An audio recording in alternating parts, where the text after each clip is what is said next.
Hello, BookTube. This is day 5, part 5 of my massive book haul. Just to reiterate, these are all free books. I just had to pay some courier shipments for boxes, which was very, very cheap. It didn't even cost £20 to ship about 170 books or so. There's more information about the collection, where I got it from, on the previous videos, so I won't rehash everything so much because it's very recent that I've done those. And I'm sporting a nice bright orange t-shirt. While I was in the hospital, I needed some clothing. I realized some more t-shirts. I was sort of running out. I only had a few of my white ones left that were sort of still holding together. So when I got back, I made an order. But they're very expensive, at least for my size. And so I just got the cheapest ones. So I got some blue ones, as you saw, and these orange ones because they were cheap. They have stuff on them, but I don't really care for that. But I wasn't going to pay £20-30 for a bloody t-shirt. £5-6 is about my limit. These were actually a bit more, but desperate. So anyway, you're a bit of color for me today. So let's get to the books. This is, sadly, it's only volume 2 of a 2-volume set. It's The World of Exploration. It's the Oxford Companion to David Besseret, Editor-in-Chief. It's volume 2, M to Z. Topical outlines of entries, directory of contributors, and index. Published association with the Newberry Library, 2007. It's just your normal sort of encyclopedia type with entries, but it's quite good. It's a very expensive set, new. This looks like it's actually quite used, but it's dinged up a bit.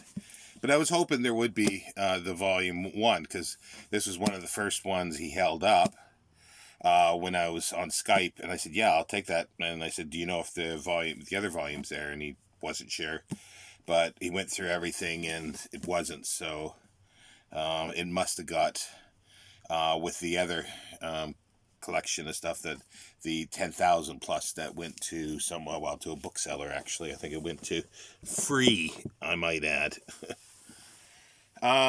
So let's continue down here. These are sort of leaned over, so hopefully they won't fall down. I've had a comment or two regarding books falling over, but no, these are very sturdy. I don't want to fall them hitting my head because it could damage the books. So we saw a couple of these already. They're kind of interesting. This is a tiny one. It's a reprint. Oh, it's got a date on the back. Reprint 2018, I think it says. It's for the University of Pennsylvania Press, their anniversary collection of 125 years. This is the structure of Byron's major poems. Originally published in 1962 by the looks of it.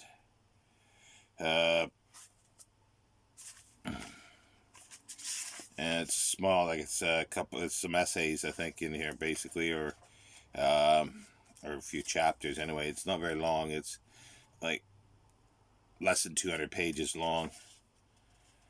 Yeah, I think that's exactly what it is. It's going to be a bit of a treatise on Byron's major poems. So there you go.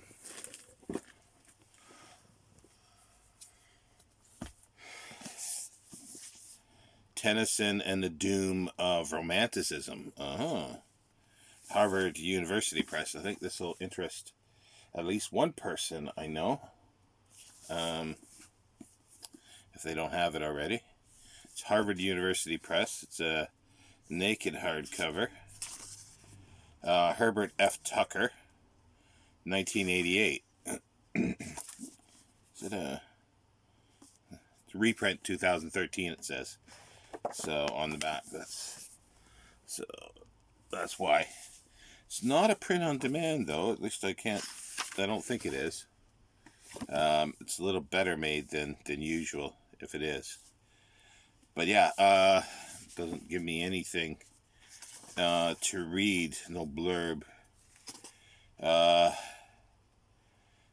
Must be exactly what it is. A study of Tennyson and the doom or the end of romanticism. Not sure which.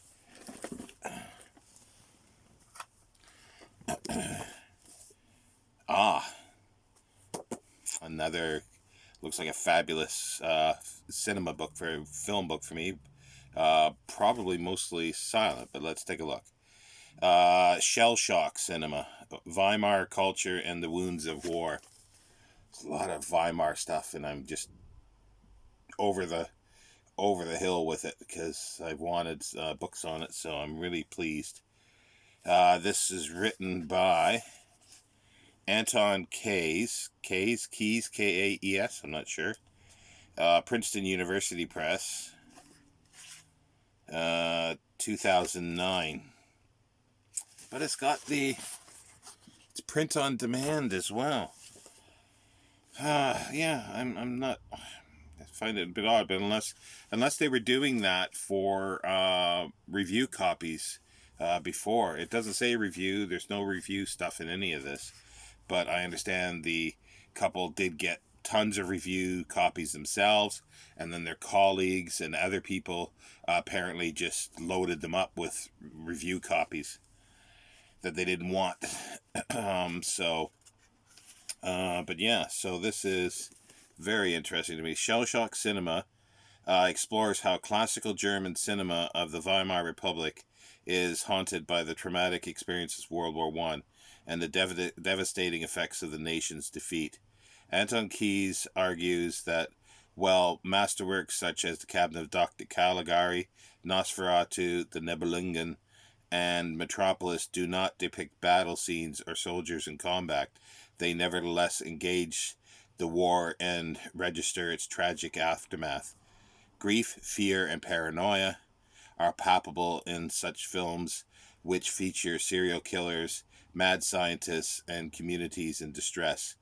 Combining close textual analysis with extensive archival research, Keyes shows how this post-traumatic cinema pushed the limits of the cinematic representation and helped create a modernist film language that anticipated film noir and remains powerful today. A lot of blurbs saying here, like Tom Gunning. He's written. I've got a book, Films of Fritz Lang. Some of the other names I don't recognize, but yeah, no, I'm glad to have that.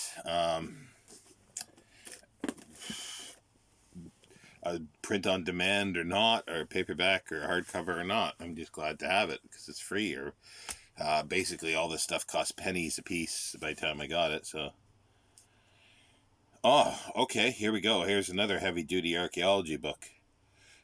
Digital Cities Between History and Archaeology, edited by Maurizio Forte and Helena Mortiria. It's an Oxford University Press book. I'm always looking now to see if it is print on demand, but this one doesn't say.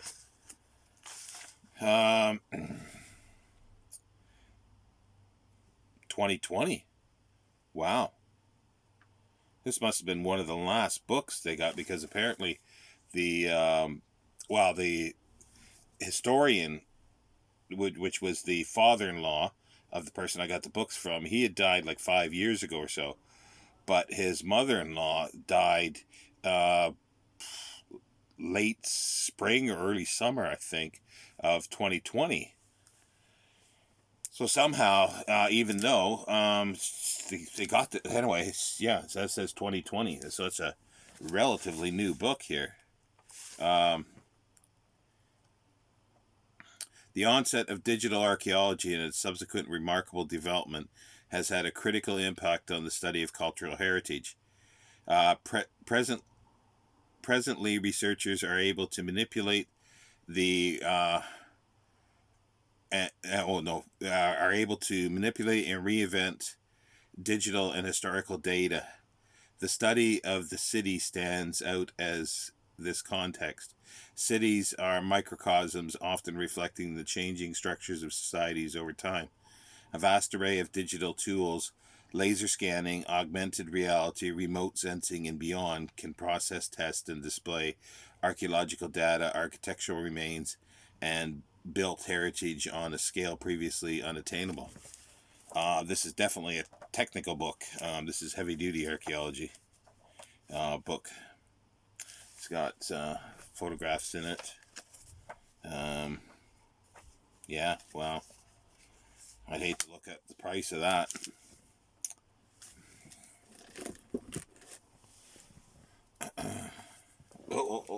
It's starting to slide, so let's move these over. Yeah, that's a little better. Oh, another archaeology one. New perspective. Archaic and classical Western Anatolia. New perspectives in ceramic studies. Edited by R. Gul Gurkin, Demir, Huisen, I'm not even going to try to pronounce the rest here. I'll just show it closely so you can see if you're so interested. It's a bit dinged up. It's it probably was a review of 2018. So you're still getting, because he apparently died like 4 or 5 years ago, but maybe they were still sending review copies, or people were still giving review copies, so these probably haven't even been looked at. Peters, 2018. So it's a bunch of essays on Anatolian ceramics, and it's got all the relevant photos and drawings. I used to remember doing these for pottery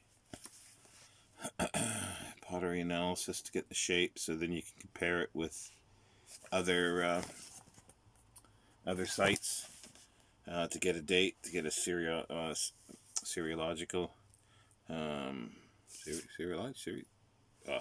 brain's gone. So long since I did archaeology, but sort of bring back memories. But yeah, so it's heavy duty. Let's see what it says here. Each of the Karamas conferences has a distinct theme within ceramic studies. The proceedings of the second Karamas conference, preserved in this volume, focuses on the ceramic excavations of Western Anatolia in the Archaic and Classical periods. The conference aimed to discuss a wide range of topics, including workshops, chronology and dating, cultural interactions, trade, movement of ceramics, and the spread of ideas, characterization, and contextualizing pottery, classification, and archaeometric analysis. In this respect, the papers in this volume not only present the results of current research in archaeological material of Western Asia Minor, but also include new suggestions, approaches, and questions in ceramic studies. So another heavy-duty archaeology book. Quite recent as well. This one is quite interesting. The Line Upon the Wind, The Great War at Sea, 1793 to 1815, Noel Mostrat. I know him because he did a massive, even bigger than this, over 1,000 pages, history of the Xhosa of South Africa. And I ordered it. I wanted the American edition because the British edition turns all yellow, the pages. So I ordered the American edition. It says, that's new.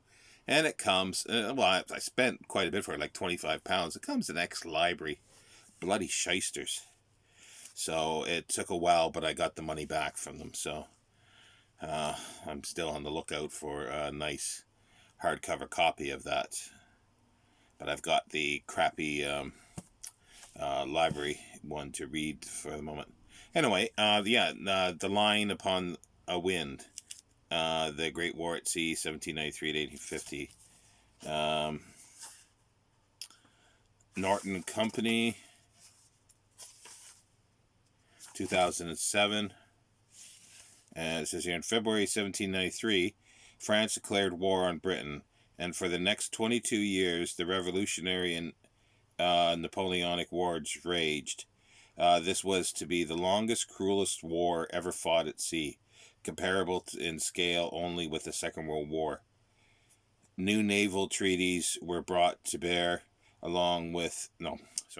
new naval tactics were brought to bear along with such unheard of weapons as rockets, torpedoes, and submarines. The war on land saw the rise of the greatest soldier the world had ever known, Napoleon Bonaparte, whose vast ambition was thwarted by a genius he never met in person or in battle, Admiral Horatio Nelson. So I know a few people out there would be interested in this. If they don't have it, Mark Richardson, and definitely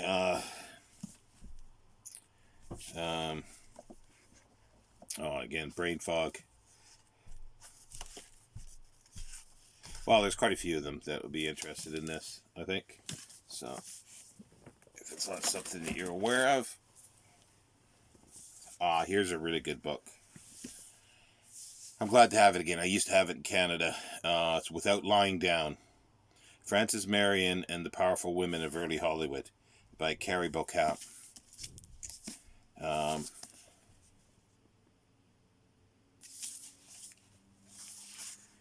It is a Lisa Drew book, Scribner's, and 1997. And Flop says here, Frances Marion was Hollywood's highest paid screenwriter, male or female, for almost 3 decades. She was the first woman to twice win an Academy Award for screenwriting.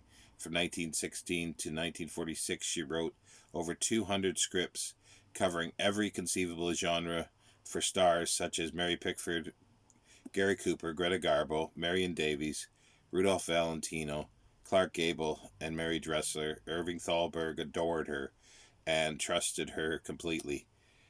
Quotation mark, that was, adored her and trusted her completely. William Randolph first named her the head of West Coast production for his Cosmopolitan Studios, and in 1928 Sam Goldwyn raised her salary to an unparalleled $3,000 a week in 1928. It's a very, very good book.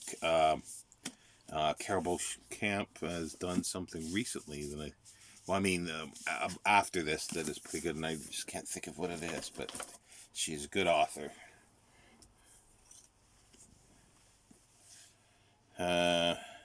Okay, yeah. Here's another one of these naked hardcovers. This is Imagining the Post-Apartheid State, an ethnographic account of Namibia. Is this a print on demand as well? Yes, it does look like it, yeah.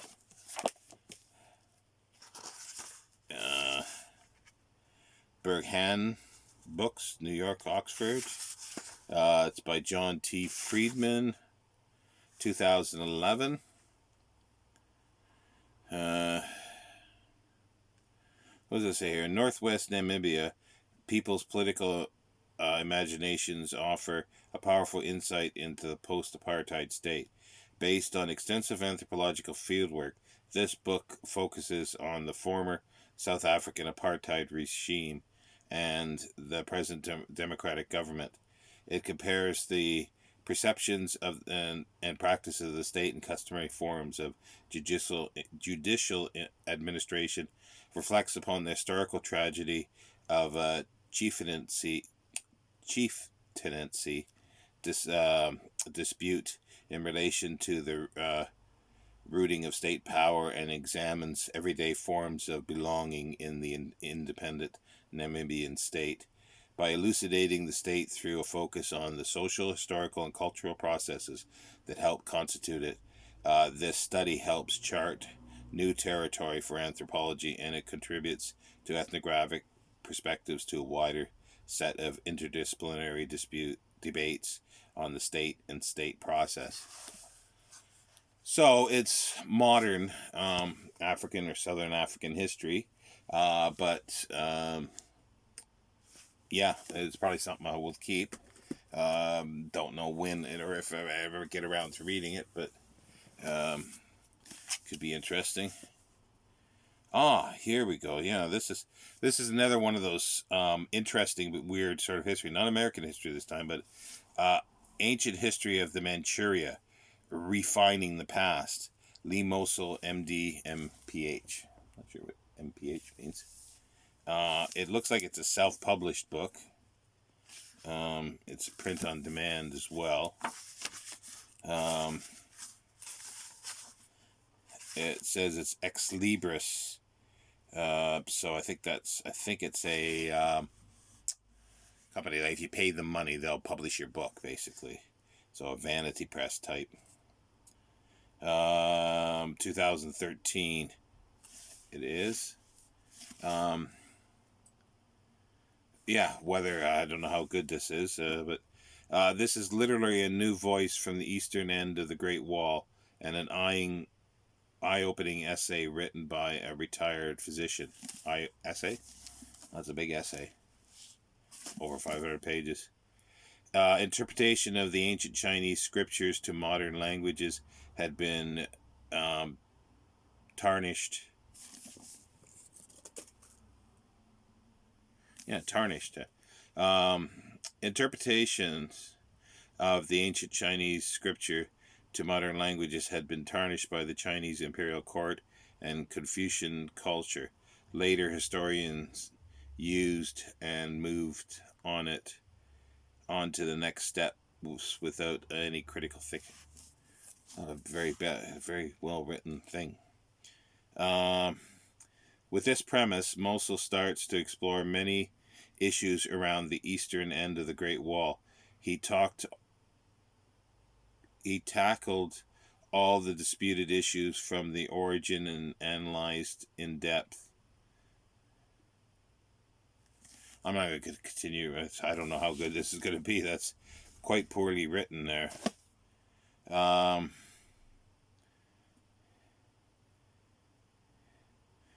It says he was born in 1940, educated, received MD degree in Korea, came to the U.S. in 1970. He was trained at the Indiana University Medical Center.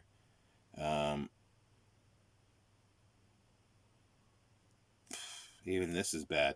Hold a faculty, but held. That may not be the best, but yeah. So anyway, that's, who knows. This one looks interesting. The Making of the English Garden, Plants, Books, and Inspiration, 1560 to 1660. Margaret Wills. It's Yale University Press, 2011. The horticultural revolution in Britain took place not, as so often assumed, in the 18th century, but, as this sumptuously illustrated book shows, during the preceding 200 years.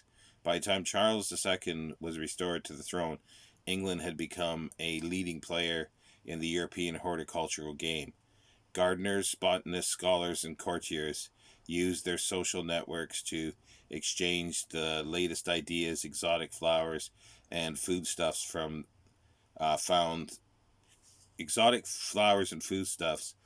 their way to London's quaysides, while botany was one of the branches of scientific exploration, and the burgeoning vernacular book trade spread this new knowledge still further, reaching even the growing number of gardeners furnishing their more modest plots across the verdant nation and its young colonies in the America.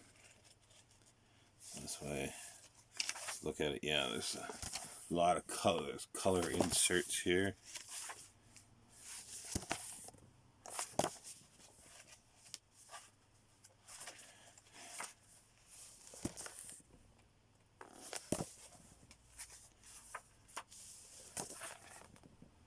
That there says it's a mid-17th century painting, unknown artist, of Massey's court at Clarenc, Llarenc.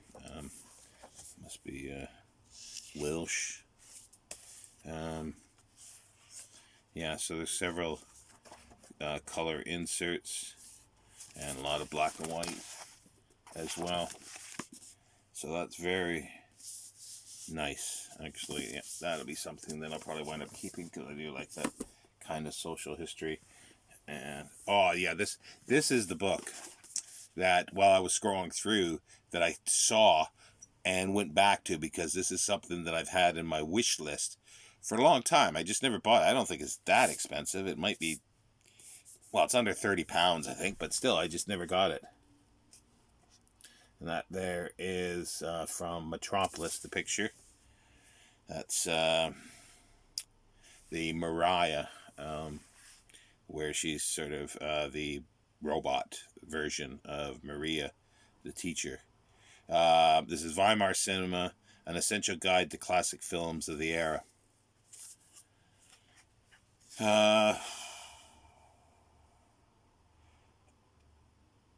Oh, again, my brain is gone. I can't think of the actress's name, but she was a well-known actress in Metropolis. It's Columbia University Press. 2008. It's edited by Noah Eisenberg, and it's a collection of essays. A lot of early stuff from 30s.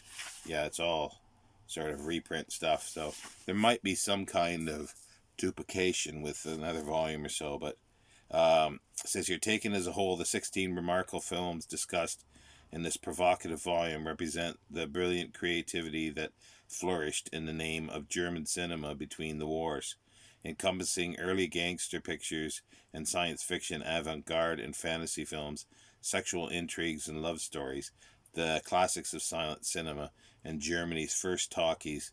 Each chapter illuminates, among other things, the technological advances of a given film, its detailed production history, its critical reception over time, and the place it occupies within the larger history of the German studios and of Weimar cinema in general.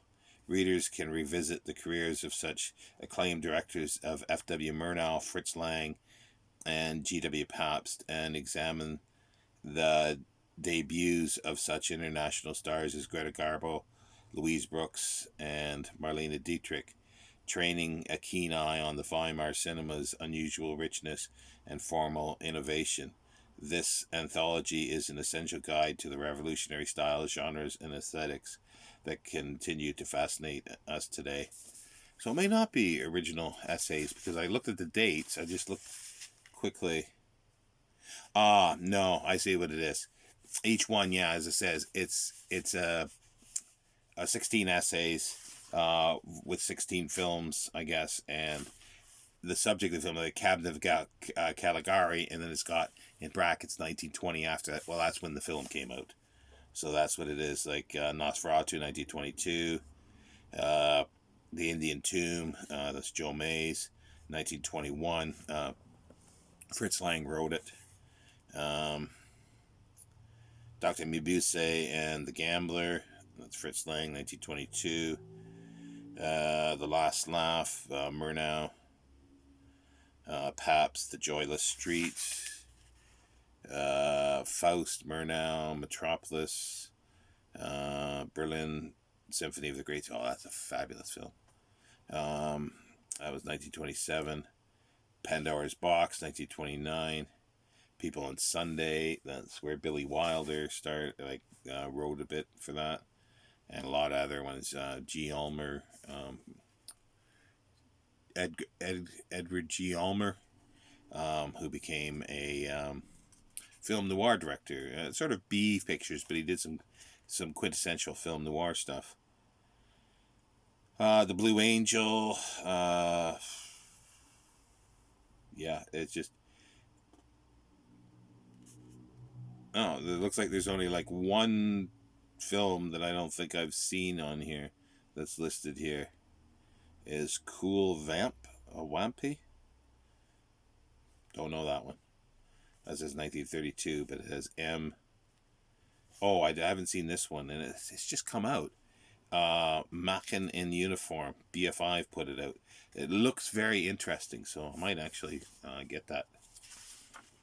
Anyway, so yeah, so really, really pleased with that one. Um,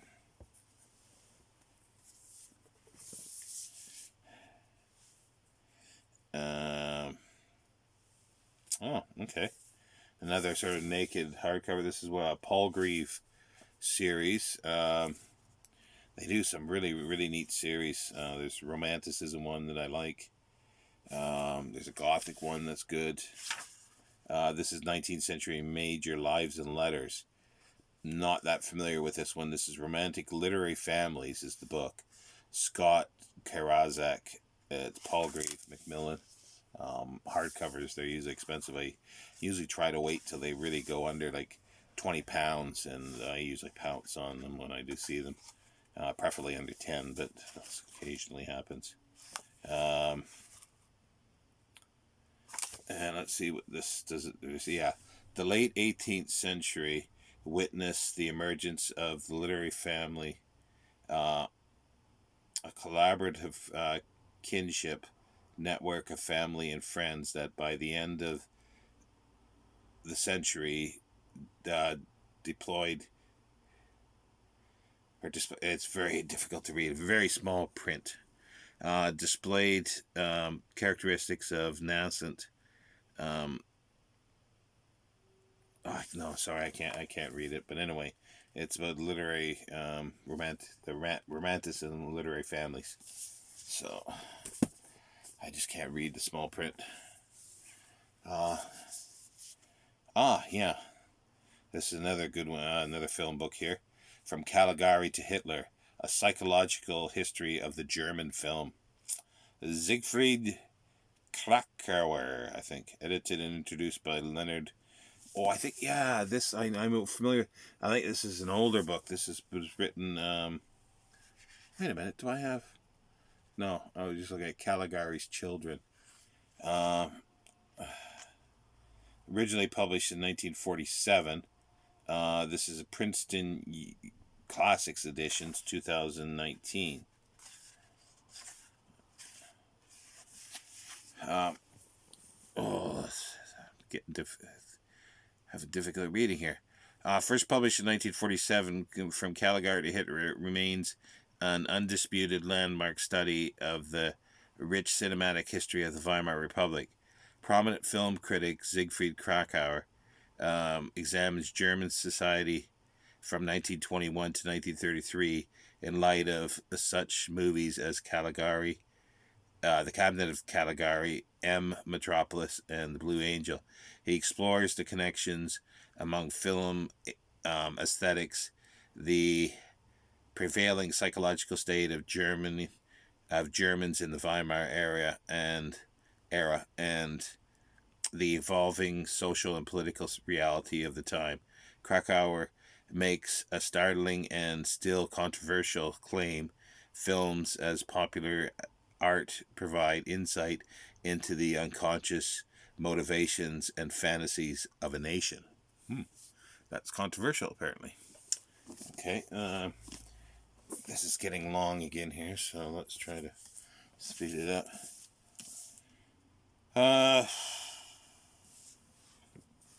Cultural Diversity and Common Humanity, N. Suba Reddy.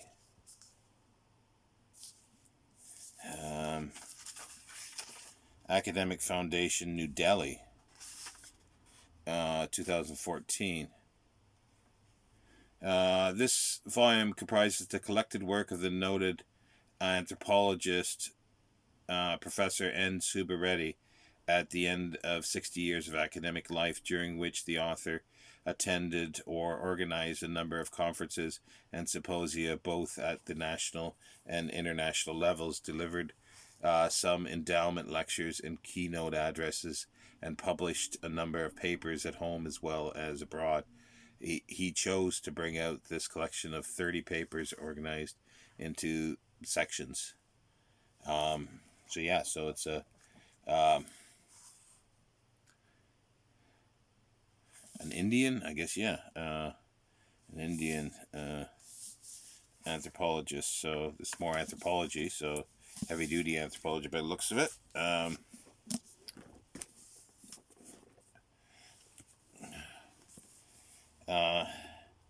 Radical Anton Bloch, Radical Innovators.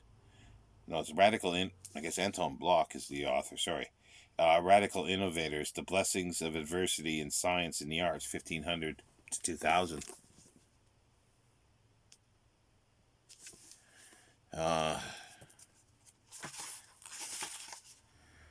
Polity is the publisher, 2013. In this book, leading cultural anthropologist Anton Bloch shields new light on the lives and achievements of pioneers who revolutionized science and art over the last 5 centuries, demonstrating that adversity rather than talent alone was crucial in their success. Okay, so... Nope, not a print on demand. Let's get through the rest of these here. The Urban Context: Ethnicity, Social Networks, and Situational Analysis. Edited by Alasdair Rogers and Stephen Vertovec. Naked hardcover. It's by Berg, and it's a print on demand. It's part of an Explorations in Anthropology series, a University College London series, published by Berg Publishers in 1995. It says here it's a collection of essays. How do people make sense of their lives amid the social and cultural diversity of cities? The essays in this volume argue that a powerful and related set of methodologies, including comparative research, the ethnology of situations such as dances and parodies, and social network analysis, can further our understanding of the intertwined process of ethnicity and community, class, and gender. Sounds like it could be interesting, but it's probably very academic. What's this one here? Yeah, okay. Matrimonial Alliances and Ancient Indian Polity. Circa 600 BCE to CE 650 by Priti Prervat. It's part of Reconstructing Indian History and Culture number 32, so it's a series. So it's a New Delhi publication, DK Print World. Matrimonial alliances between royal families to further the power, prestige, and influence were a prominent feature of politics in ancient India. This volume examines the matrimonial alliances among the ruling dynasties of ancient India and from the 6th century BC to the 7th century CE. So yeah. And here's another very good film book, David Thompson, The Whole Equation, A History of Hollywood. I've got a paperback of this, so it's nice to replace. Well, it may not be a replacement because it might be an update in the paperback edition. So I'll have to look. Little Brown and Company, 2004. From the days when the Lumiere brothers thought they had created a white elephant to the contemporary conglomerates of Disney's and Fox, Thompson traced the development of the industry from Thalberg to Weinstein, through Bogart and Spielberg, and from Marilyn Monroe to Rupert Murdoch.